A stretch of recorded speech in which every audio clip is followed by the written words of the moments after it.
Good morning sa inyo. Wala po itulog pala. Buntag sa inyo. So, naghiwa-hiwa na po. Sa nabulol na ano. So, gahalo-ha, sagol-sagol din ako na. Gihalo-halo, itong tawagan sa Tagalog. Sagulon ko na sagulon. So, duha na lang. Duha na lang palandok. So, naglihok ng kawali. So, maghiwa, buhat og biko. So, ang padulong og paugahon. Ang buhat natong biko na kailangan duha imong gamitong sandok para panghalo.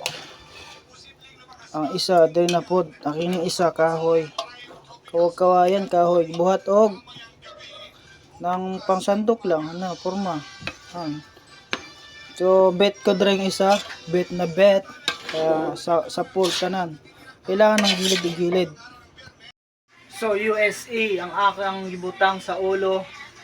So ano nga to tag dire murag gibalutan na kong uluhan butangan na ako kuan pag mga hulog. So karon gana tayo giluto dire sa akong kusina sa akong manager. Ang manager na wala gasahod sa kuha saban pa ta pero nakaon ng gamay.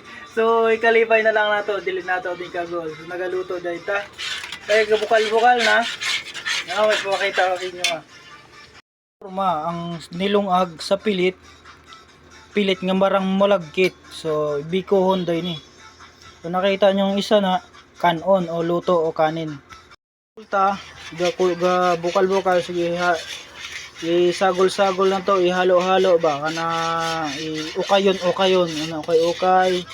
So nanapurma kani siyang tawagan ni pandan para may magpabo nga nibukal na gyud may magpahumot o kaya pabango sa Tagalog daw.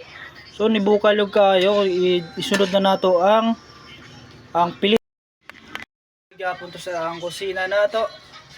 Di pa ta nahuman og luto, ikaduha na tong salang o ikaduhang luto nato sa kawali nga dako ipakita nato kung paunsa magluto.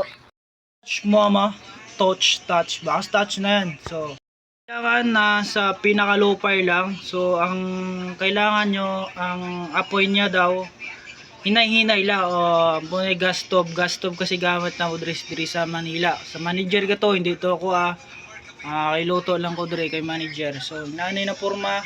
So kabukal isagol-sagol na to, ihalo-haloin lang gamay. So ni luwag to nga kuan gibuhat kawayan. So may pangsandok na to diri sa pilit nga kanon nga bugas nga buhaton to biko. Tapos ibutang na to dire. So ihalo-halo na to ginagmay. Anto ihalo ana bahalo ba inana ba ginagmay. Hantod mo uga to. So pakita na kung sa paghalo sa inyo kailangan duha nyo ang gamitong sandok. Nana porma. Puro to vlogging nato to vlogging. So unsa kinahanglan magluto nana to vlogging natin nato ko ni sa pagluto padayon ta kung unsa atong gibuhat sa adlaw-adlaw ato ang gipangluto. So karon so napay nabilin isanduko nato isang panibagong recipe na naman gagawin natin. Shooting na natin to, hindi natin patatagalin. Ipapakita ko sa inyo si nagawa na. So pinapakulo at naiwa-iwa na natin mga ricado at mga sangkap. Kumbaga sangkap sa pang-Tagalog anong luto nato ani biko pa na ng mga balagkit. So ikaduhan na din nga kawaling dako. Pansit palabok. So dako kayo. So